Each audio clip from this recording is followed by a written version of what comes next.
Hello everyone, welcome to Lush and Salty Aquariums. My name is Stefan. Thank you for coming to the channel. I'm sitting on the floor in my fish room and we're looking at the 5-gallon low-tech planted aquarium. This tank is the smallest in my fish room, but it's gone through the most evolution of all the tanks in this fish room.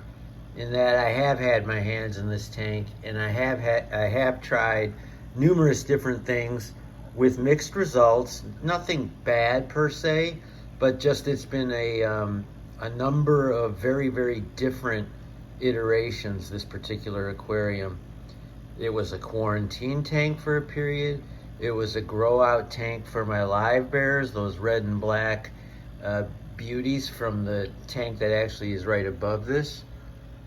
And I just did a nice video of that aquarium before this video, or very recently, so by all means go search it out. That's a crowd pleaser. And I had put fry from the first drops of all the platies, mollies, and swordtails in here. So for 2 months it was that, and when those fish got too big, I caught them all out, brought them to the LFS, and I didn't want to do that again. It just felt like a lot to put a bunch of fry in here, watch them get too big for this tank in a matter of weeks, and then catch them all out and bring them to an LFS for a trade. It wasn't practical, and I didn't want it to become like a chore, something I had to do. Oh my God, the fish are dropping more babies. I need to move these babies. And so then I tried making this aquarium a Dutch style tank without CO2, but I had this light, which is just a standard Haiger, and then another Haiger that I laid right across the glass to get maximum light in here. Now at that time there wasn't nearly the emerged growth, all this pothos, and there was a pretty intense amount of light, and I had substrate, and the plants, they actually did pretty great. But then when I put in some more of those live bear fry and tried to catch them out, I think as I talk to you, I'm realizing and remembering that turned into a shit show, because trying to catch 40 mollies, platies, and swordtails with a bunch of delicate stem plants, not gonna happen. So I aborted both of those things, and for a period of time, I just used this aquarium as a grow out for a bunch of invertebrates and scuds, because I had a visit from Tony at Phil's Tank Works, the guy who sells Bag of Bugs. He's been trending a lot in the channels I watch. He sells scuds and wild type Neocaridina and other fun things, and one of his signature products is a Bag of Bugs. And he was in Chicago last summer, I think it was maybe 2 summers ago, oh my gosh. And I invited him over, so I had a rare visit from a YouTube friend of mine, and he brought over some of that Bag of Bugs stuff. I gave him, I don't know, some fry, I don't remember. We traded and we had a fun visit, and I put all that stuff in here, and I just threw a bunch of botanical sticks and twigs and the stuff that came with the Bag of Bugs, and I let that happen. And man, the shrimp exploded. The scuds over time, I stopped seeing them. It doesn't mean they're not in there, but the shrimps exploded. And since I had, and you see an Otocinclus, and I'll talk about these yellowfish in a second, but there's Ottos in here, Pygmy Coreodoras, and those were in here from, I don't know, not day one, but somewhere along that evolution. Anyway, I threw in a bunch of dragonstones, some epiphytes, this Anubias, and a little bit of hornwort that actually Philip had given me, and that's the gift that keeps on giving. If you blast hornwort with good light and they take to your tank, every week you will pull out the same amount and never lose the same amount. So it doubles in size every week. It does for me. And it's an awesome place for the shrimps. You can see them having fun up there. There are a zillion. If I put in little particles of food, you start to see all the tentacles atop of the hornwort and the duckweed, and they're all the little feelers and the legs. It's almost like it's raining because there's so much movement on the surface of that water. I didn't throw in some food, but you can see that there's some of these what used to be cherry shrimps, but after a bunch of breeding and no culling, you get that. And as Phil told me, and I tend to agree, the shrimps are here to perform a service. They're extraordinary and interesting in their own right, even without color, and they just do an amazing job helping maintain an ecosystem in a very low-tech aquarium. So if the shrimp are multiplying and doing their thing, and you don't have an amazing filter or a lot of, you're not doing the massive water changes and some of the other stuff I do with my more high-tech aquariums, if the shrimp are breeding under those low-tech conditions, things are a-okay. They are a canary in the coal mine. If there was some too much ammonia or God forbid nitrites and nitrate, but fish and shrimp can tolerate more nitrate than those other two elements. But since I don't find dead fish and dead shrimp in here, I just find millions and millions of new ones. And the snails, I know that this tank is healthy. And yes, when I do test the water, all the parameters are, zero ammonia, sometimes ever so slightly scooching up a touch with the ammonia, but it's negligible. Zero nitrites and about 20 parts per million nitrate, sometimes 25, sometimes 10. But anything in that range or less, especially, for something that's already established, that the fish are already used to the parameters, it's fine. It's better than fine. So before I digress, I basically created a dragonstone mountain here, which is more of a hill when you consider it's only a 5-gallon tank. And just to be clear, I think Petco's 5-gallon tank is actually a 5.5 if you read the box. And we'll take it. We'll take a little bit more. But I created a little hill of dragonstone, and then within the wedge, and then I wedged in a bunch of Anubias. That simple. No glue, no thinking. I observed the golden rule, or the inverted hockey stick as I call it, only to the degree that I didn't just throw everything in the tank. I did arrange it to the left-hand corner sloping down, and then the hornwort and duckweed up top. And there might be some Brazilian pennywort, and there might be some Sylvinia. I don't see it, but it's all been in here and comes and goes.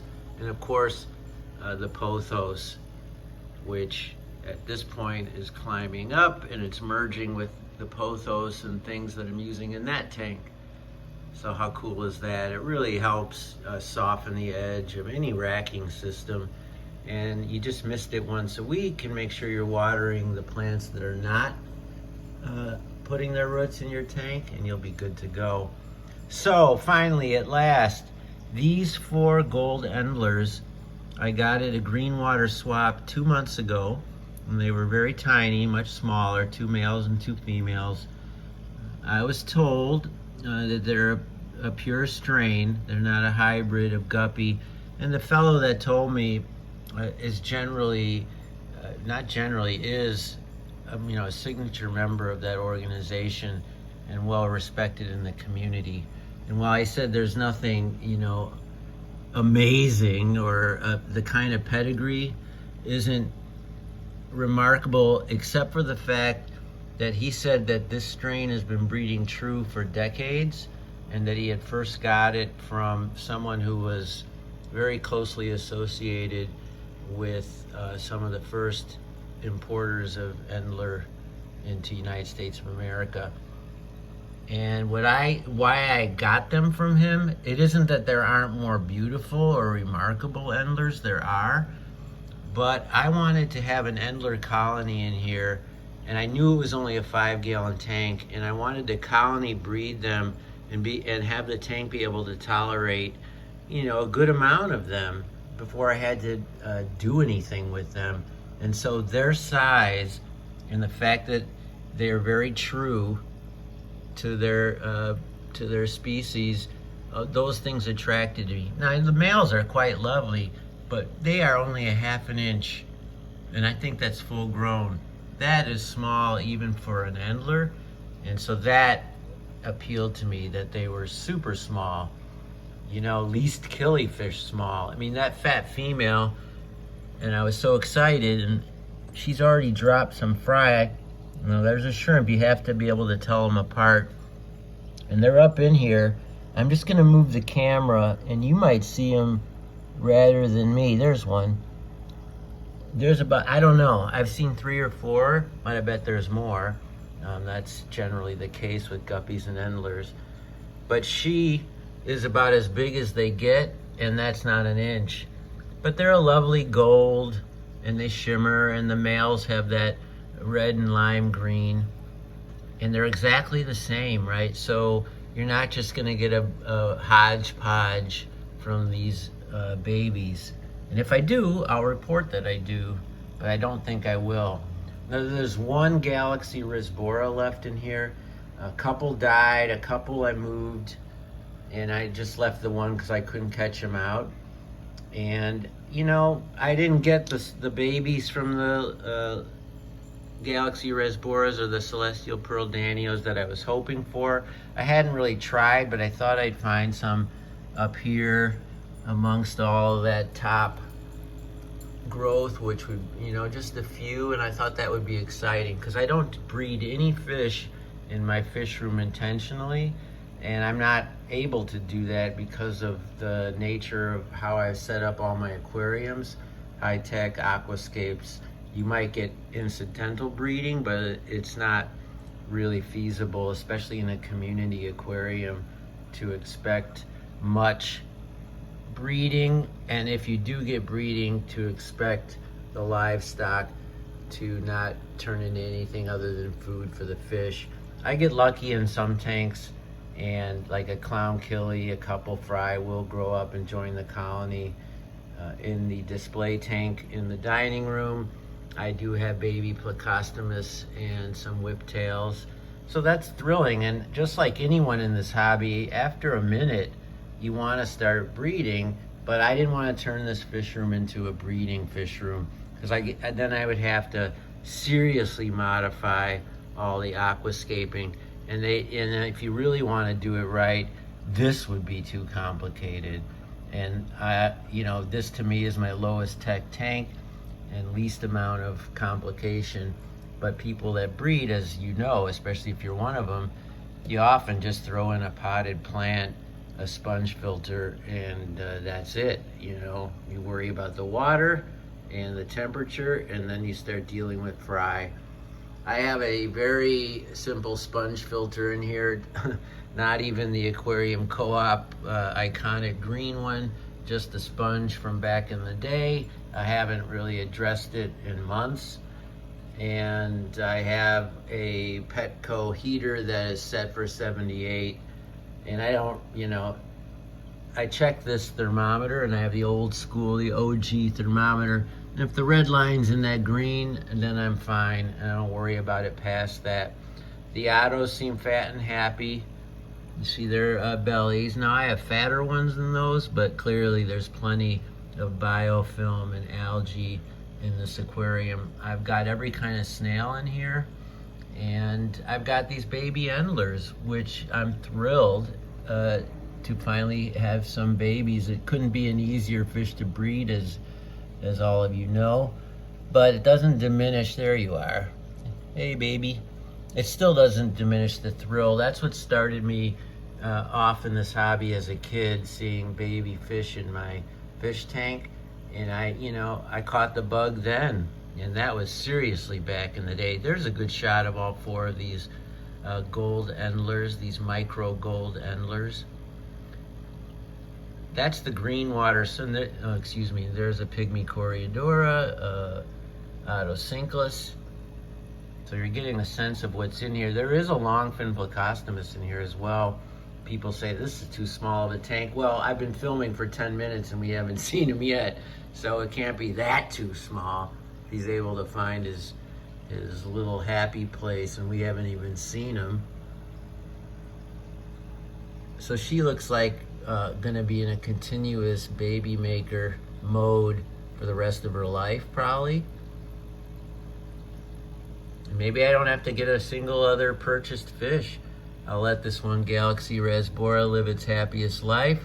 Doesn't seem to be picking on the Endler fry. And I'll let the F1s grow up, and soon I'll have a robust colony.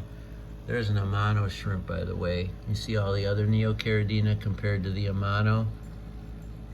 I don't need them in here, but I like Amanos in all my tanks. They bring good luck. Japanese iconic creature. Good luck to the fish room. All right, everybody, I hope you appreciated this low-tech tank. I'm sitting on the floor and my butt's starting to hurt. Not that you needed to hear that. But as always, folks, if you have any questions or comments, by all means hit me up. I'd love to hear from you. And like I say, keep your hands in the tank, albeit carefully, and ciao for now.